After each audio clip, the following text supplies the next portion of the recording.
Assalamualaikum warahmatullahi wabarakatuh. Waalaikumsalam warahmatullahi wabarakatuh. Selamat siang anak-anak Bapak semuanya. Siap, Pak. Jadi siapa mungkin untuk tempat duduknya bisa dilakukan terlebih dahulu akan kita kenal belajarnya.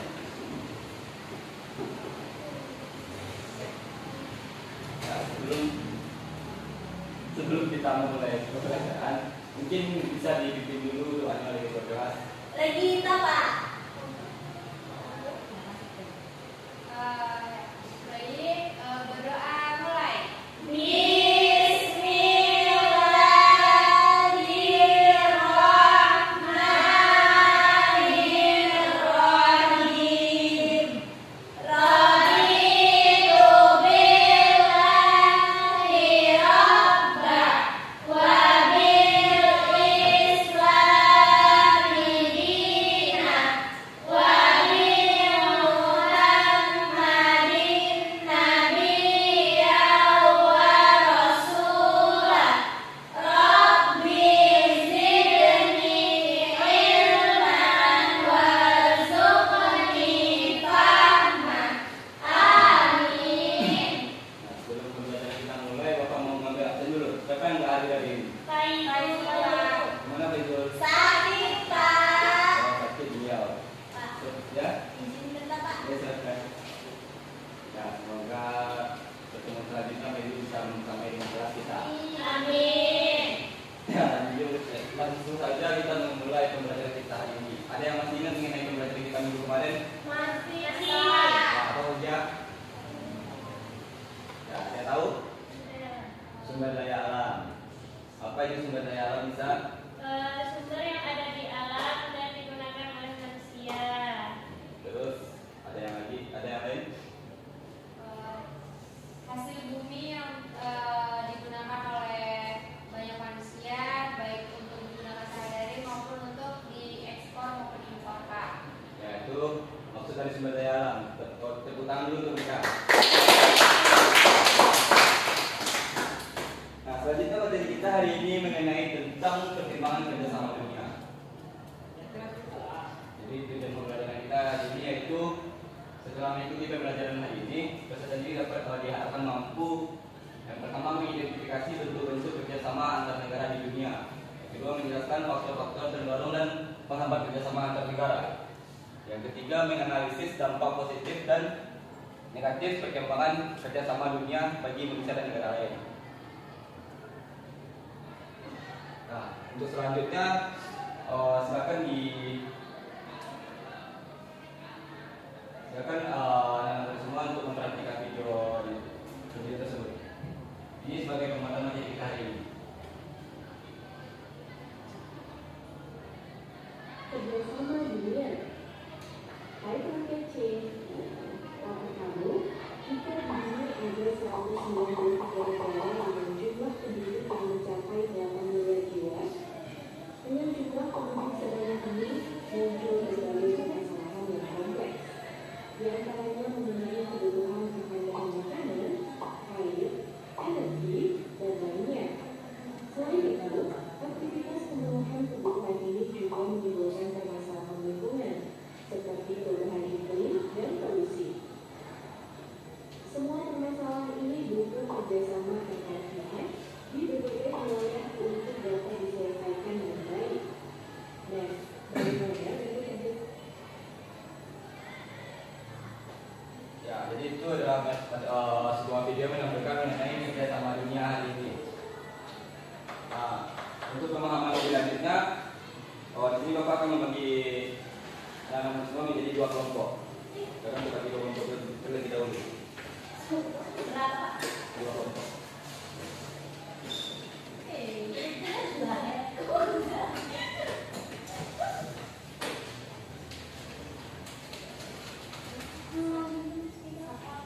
Untuk waktu pengerjaannya 5 menit.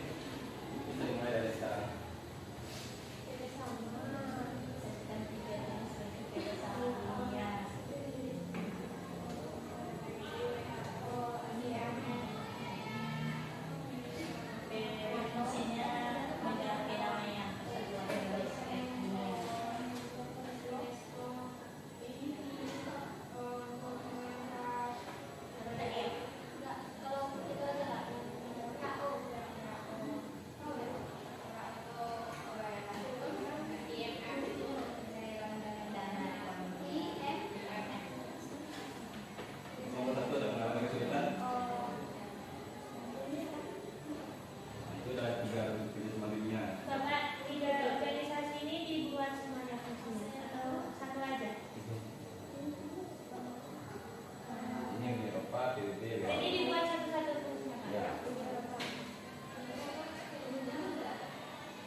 Kami dulu ya selesai Pak. Nanti Kenapa ada yang nomor 1? Baik, kami dari kelompok 1 akan mempresentasikan hasil kelompok kami. Baik, di sini soalnya yaitu sebutkan 3 jenis bentuk karya kerjasama dunia beserta khususnya. Yang pertama yaitu ada kerjasama Uni Eropa, di mana Uni Eropa ini bekerja di bidang ekonomi. PBB tentunya itu menjaga perdamaian dunia, dan WHO yaitu sebagai kesehatan global. Terima kasih. apakah ada pertanyaan?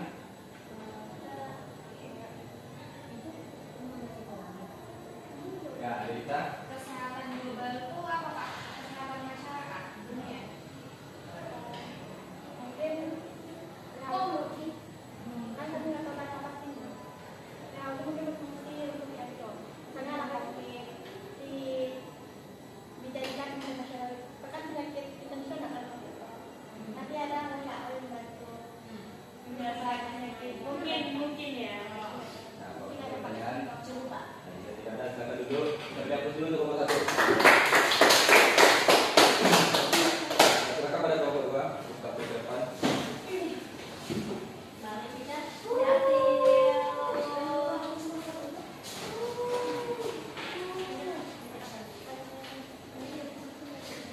Baik, kami di sini kelompok 2 dengan nama kelompok kaktus peduli.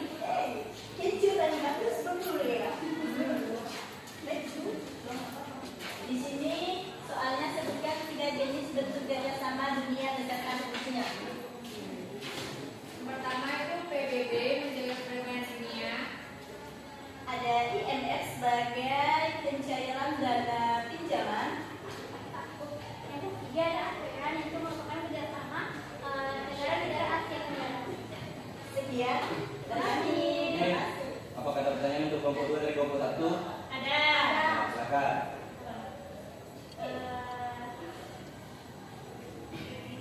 Yang ASEAN tadi tujuannya buat apa ya?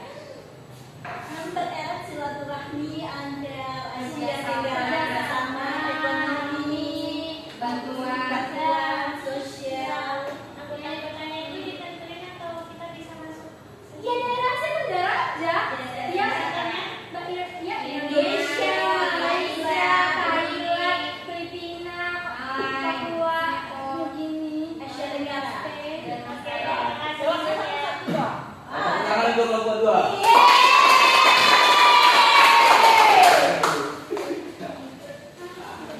Jadi untuk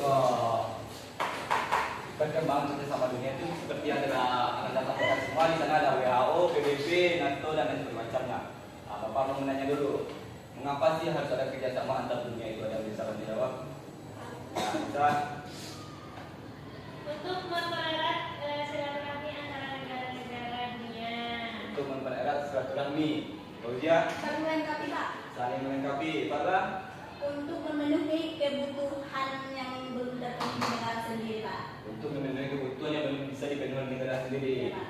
Ya, itu adalah bentuk atau fungsi dari kerjasama antar dunia. Dalam pengantar ini menyampaikan hubungan antar negara dalam berbagai bidang, tentunya menciptakan perdamaian, kemajuan ekonomi, sosial dan budaya, seperti yang telah disampaikan oleh Farla, Nisa dan Fauzia tadi. Nah, ini tujuannya, tujuan kerjasama internasional seperti kesejahteraan, menjaga perdamaian, mengatasi masalah global seperti perubahan iklim, kemiskinan dan pandemi, serta mempererat hubungan antar bangsa. Nah, bentuk-bentuk kerjasama sama dunia seperti adalah jelaskan juga tadinya itu di bidang politik dan keamanan itu ada PBB, NATO, di ekonomi ada WTO, IMF, G20, di sosial dan budaya UNESCO, WHO, di lingkungan hidup ada Paris Agreement dan COP.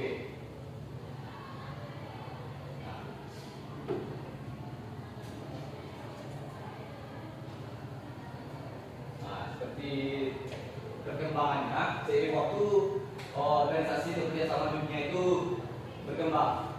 Seperti di pasca perang dunia kedua, PBB didirikan 1945. Masa perang dingin terbentuk blok-blok politik. Seperti kalian tahu macam-macam blok politik. tahu? Tidak. Nah, jadi pada masa perang itu negara atau dunia terpecah menjadi dua blok, blok barat dan blok timur. Nah, Indonesia posisinya adalah non blok, berarti dia tidak berpihak kepada timur maupun barat. Nah, di era globalisasi sekarang lebih fokus pada ekonomi, teknologi, dan lingkungan. Nah, pada beberapa tahun yang silam itu seperti pandemi, AI, perubahan iklim, jadi perkembangan teknologi. Nah, sampai sini ada yang mau bertanya? Tidak, Pak. Ada, kita lanjut pada peran Indonesia dalam kerjasama dunia seperti aktif dalam PBB, ASEAN, G20, serta misi perdamaian dunia, konferensi Asia Afrika, tuan rumah KTT G20 2022. Nah, ada yang tahu nggak sih apa itu tantangan dari perkembangan kerjasama dunia? Ada yang tahu? Ya, apalah? Perbedaan kepentingan negara. Perbedaan kepentingan negara. Rusia? Konflik internasional. Konflik internasional. Ada lagi? Krisis global. ekonomi global. Perubahan iklim. Perubahan iklim. Ya, seperti yang telah Anda sampaikan semuanya, itu adalah bentuk tantangan dari perkembangan kerjasama dunia seperti perbedaan kepentingan negara. Contohnya negara Amerika bertentangan dengan Rusia, itu ada perbedaan kepentingan di sana. Nah, seperti konflik internasional, ada yang tahu nggak konflik internasional saat ini? Israel, Iran. Iran. Iran selesai. Yang pertama bukan apa-apa yang itu. Krisis ekonomi global dan perubahan iklim itu tantangan untuk perkembangan kerjasama. Nah, adapun setelah tantangan pasti mendapatkan manfaat. Di sini adalah manfaatnya bagi Indonesia. Seperti Indonesia mendapatkan akses bantuan dan investasi, pertumbuhan ekonomi dan perdagangan, pendidikan dan pertukaran budaya, penanganan bencana dan isu kesehatan. Nah, ada yang tahu nggak kapan Indonesia pernah mendapatkan akses bantuan dan penanganan bencana?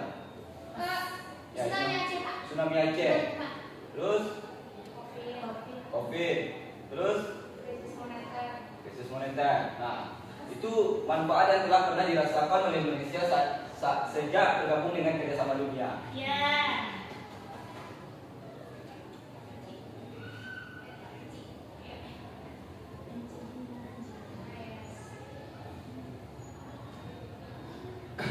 Jadi itulah materi mengenai perkembangan kerjasama dunia kita pada hari ini. Nah, di sini ada kuis.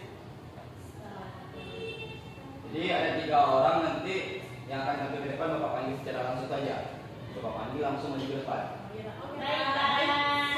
Yang tidak bisa menjawab atau salah, dia akan menyimpulkan materi hari ini. Baik, Pak. Ya, kemudian saya akan maju.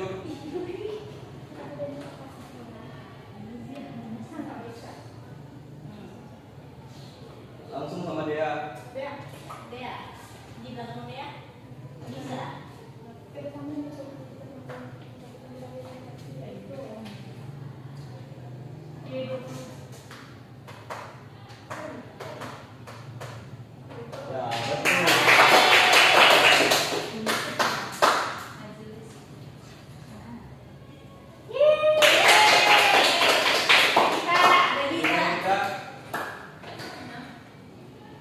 Belum.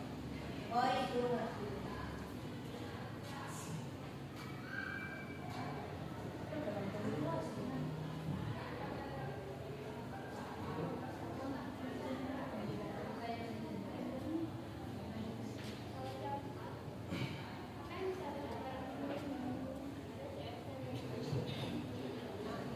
Nah, jadi untuk mereka yang belajar kuis benar semua. Jadi Bapak minta kepada Fatla dan Nisa untuk menyimpulkan materi kita hari ini. Jadi,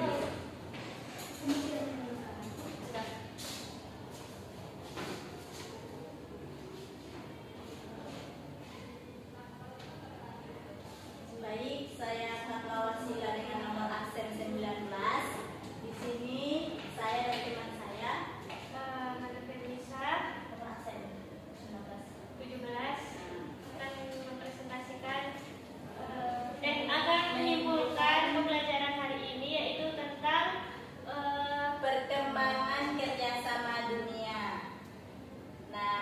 kerjasama dunia itu fungsinya untuk memenuhi kebutuhan yang belum terpenuhi di negara sendiri untuk mempererat hubungan tali silaturahmi sama negara-negara dunia. Nah, contoh organisasi internasional ada PBB, UNESCO, IMF, WTO. kemudian Peran Indonesia dalam kerjasama dunia yaitu yang pertama aktif dalam PBB ASEAN G20, misi perdamaian PBB, konferensi Asia Afrika tuan rumah KTT KTT G20 2022. mungkin Itu saja yang bisa kami sampaikan. Assalamualaikum warahmatullahi wabarakatuh. Waalaikumsalam. Baik, jadi surat materi kita hari ini mengenai perkembangan kerjasama dunia. Bapak harap anda semua dapat memahami mengenai apa itu kerjasama dunia, bagaimana saja bentuk dari kerjasama dunia, dan apa manfaatnya bagi bangsa Indonesia jika terlibat dalam kerjasama dunia. Nah, untuk sekian hari ini, Bapak ucapkan alhamdulillahirobbilalamin.